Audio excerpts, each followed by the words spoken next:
So as we can see, compared to our perfect model, Jade has successfully managed to bend her knees and keep her eyes on the target, just like we see our perfect model doing. In the prep phase of the jump shot, we can see some minor adjustments that could be made to Jade's technique. For example, the professional athlete here has his left hand supporting the side of the ball and his right hand placed more towards the back of the ball. In doing this, it brings the pro's elbows in and below the ball at a 90-degree angle.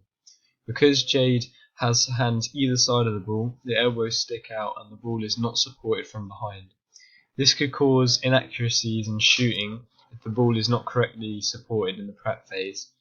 If Jade was to adjust her hand positioning, she may increase her successful jump shots and get a higher score.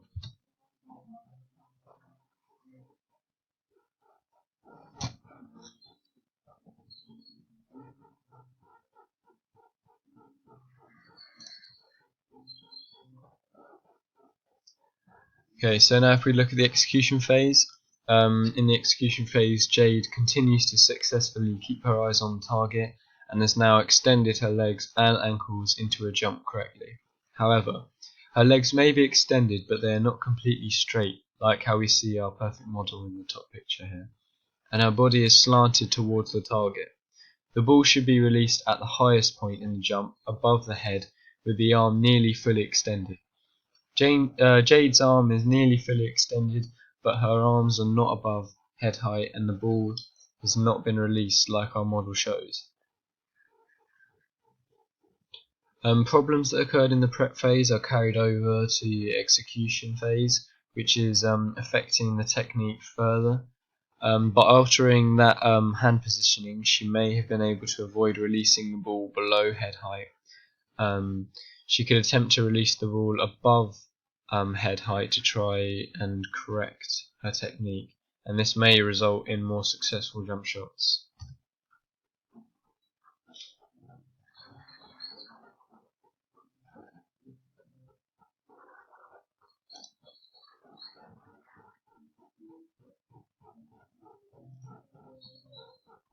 Okay, so in the last phase of the jump shot here, it's the follow through phase, and you can see our perfect model at the top picture there. In the follow through stages, Jade has correctly extended her arm towards the target. However, this phase has some major technique flaws.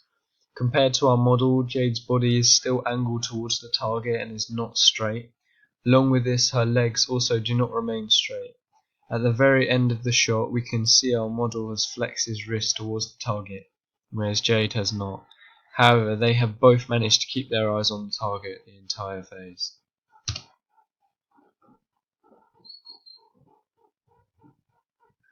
So, okay, now if we move on to the rebound, using a literature comparison and the technical model.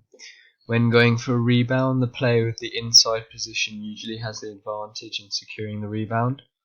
If you are playing defense, your first phase, the prep phase, is to keep yourself between your opponent and the rim for two reasons. First, to prevent them from driving the basket, and second, to have inside positioning for the rebound. As we can see, Jade has scored well with the rebound, so we can assume she found the inside positioning, putting her at this advantage. As her technique is good, we could suggest improving her jump mat score to increase her rebound score. Okay, so now if we look at the literature comparison for rebound in the execution phase, a smaller player can prevent a bigger player from getting the rebound if they use a technique called a box out. This occurs after the prep phase and you are positioned on the inside. A box out is when a player uses their inside position and body to shield or move their opponent away from the rim. If the inside player is able to keep their hands up, they will be able to secure the rebound regardless of how it bounces off the rim. Most times in sports, the player who can get the lowest will win. If you can get lower than your opponent, you will be able to use the power of your lower body to maintain the inside position and then grab the rebound in the follow-through stages.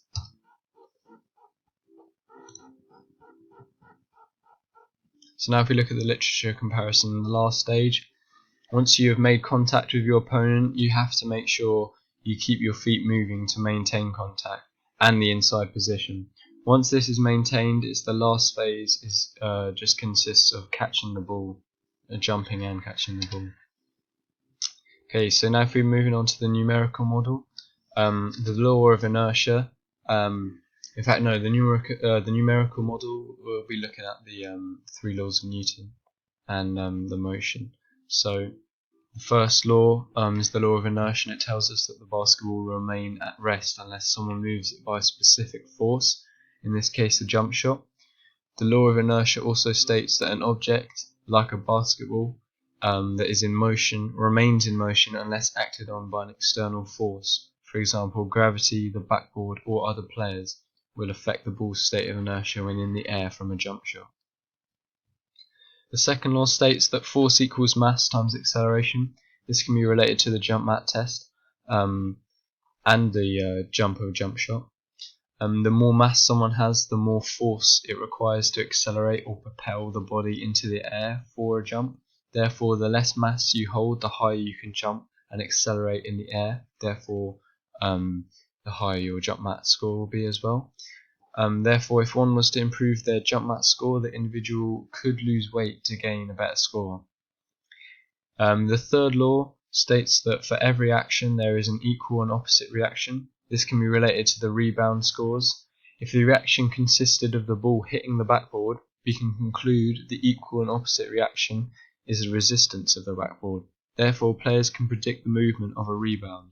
This is because we know the ball will deflect off the board at an equal and opposite angle at a similar speed to the shot, so we can make educated guesses as to where the rebound will land before it has even hit the backboard, resulting in higher rebound success scores.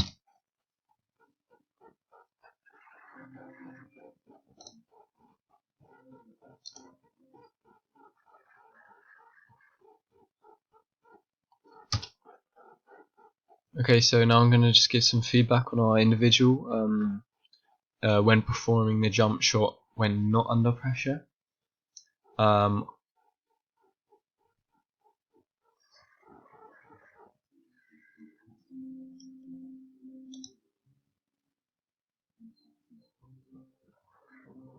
Okay, so I'm just going to be giving some feedback now on the individual when doing their jump shot. So for the notational analysis of strength, when analysing the data, we found that the jump shot under pressure resulted in a major decrease in successful shots, resulting in 3 individuals in the smaller group getting 0 successful shots. However, Jade did very well and gained the overall average when under pressure and when not under pressure. This shows how Jade's technique is not completely at fault. From this, we could infer that the pressure element added to the technique was not a factor affecting Jade's performance. This is a strength of hers, as she allows herself to remain calm and shoot with confidence even when under pressure. So now a notational weakness. Although Jade scored the overall average for our class, this is nowhere near professional basketball standard, where professional basketballers score more like 8 or 9 out of 10 in their jump shots. So her technique may be good compared to people who don't usually play basketball, but 3 successful shots out of 10 suggests her technique still requires practice and adjustment to increase her score. Technical strength. So using the technical model, Jade successfully managed to keep her knees bent and kept her eyes on the target the whole duration. This is important because if technique is off in the prep phase, it can be carried into the execution phase, which leads to inaccuracies at the end of the shot. So bending her knees allowed her to jump high, and watching the target allowed her to aim with better accuracy than if she hadn't. However, her technical weakness, although some of the technique was correct, there is some small adjustments that could be made to increase successful shots. For example, a professional athlete would have his left hand supporting the side of the ball and his right hand placed more towards the back of the ball. In doing this, it brings the pro's elbows in and below the ball at a 90-degree angle. Because Jade has her hands either side of the ball, the elbows stick out and the ball is not supported properly from behind. This could cause inaccuracies when shooting, because the ball is not correctly supported in the prep phase. So for a numerical weakness, I have chosen to focus on Jade's technique during the prep phase.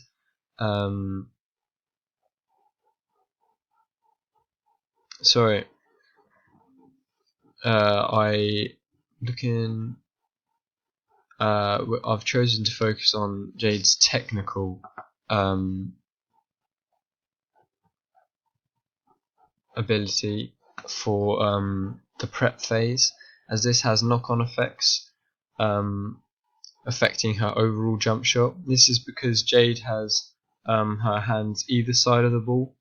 The elbows stick out and the ball is not supported from behind. This could cause inaccuracies when shooting. However, this can be corrected pretty easily by using drills for improvement.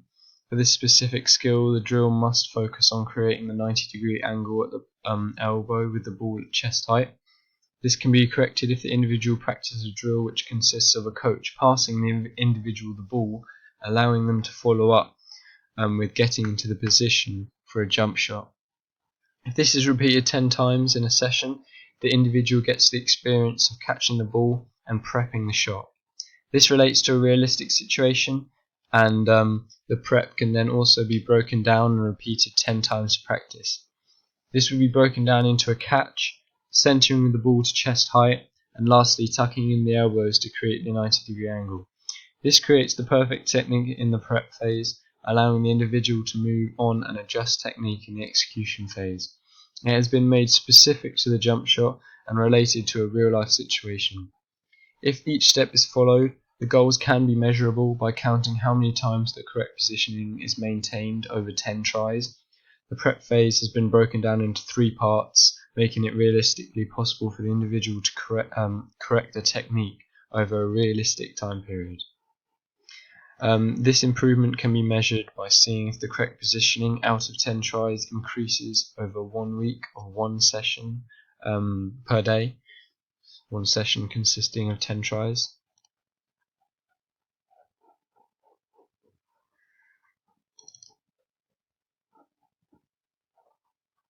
Okay, so now if I move on to the rebound, give feedback here. A notational strength. According to the results, Jade managed 8 rebounds out of 10. This is fairly high, and we can infer technique is rather good when not under pressure by a second player. Notational weakness. When under pressure, however, your score decreased. We can infer the introduction of an opponent increased arousal and anxiety levels to the point where technique decreased a little, along with the rebound scores. This is a weakness Jade can easily work on. Confidence building comes with practice and lots of realistic scenarios. If she continues to practice rebounds under pressure, she will definitely eventually become more relaxed and can therefore perform better technique at her optimum arousal levels and score higher results in the rebound. The numerical weakness of hers, if we're looking at the third law of Newton, states that for every action there is an equal and opposite reaction. This can be related to the rebound scores if the reaction consisted of the ball hitting the backboard. We can conclude the equal and opposite reaction is the resistance of the backboard. Therefore, players can predict the movement of a rebound. This is because we know the ball will deflect off the board at an equal but opposite angle at a similar speed to the shot. So we can make educated guesses as to where the rebound will land, and therefore resulting in a higher rebound success score. Being aware of this law can allow individuals to guess where the ball will rebound before it's even hit the backboard, and this will help to increase your rebound success score. Drills to improve this can include the following: jump and dribble the ball off the backboard with your right hand. Time your jump so the dribble, so you dribble the ball while you are in the air. Pick a spot on the backboard to dribble at, so you are not just batting the ball up. Do not bounce between dribbles. Each jump is a dribble. With each dribble with your right hand, touch the rim with your left hand. If you can't get the rim, try to get the net. This should be repeated, but switch sides and hands and work up to 25 taps in one session.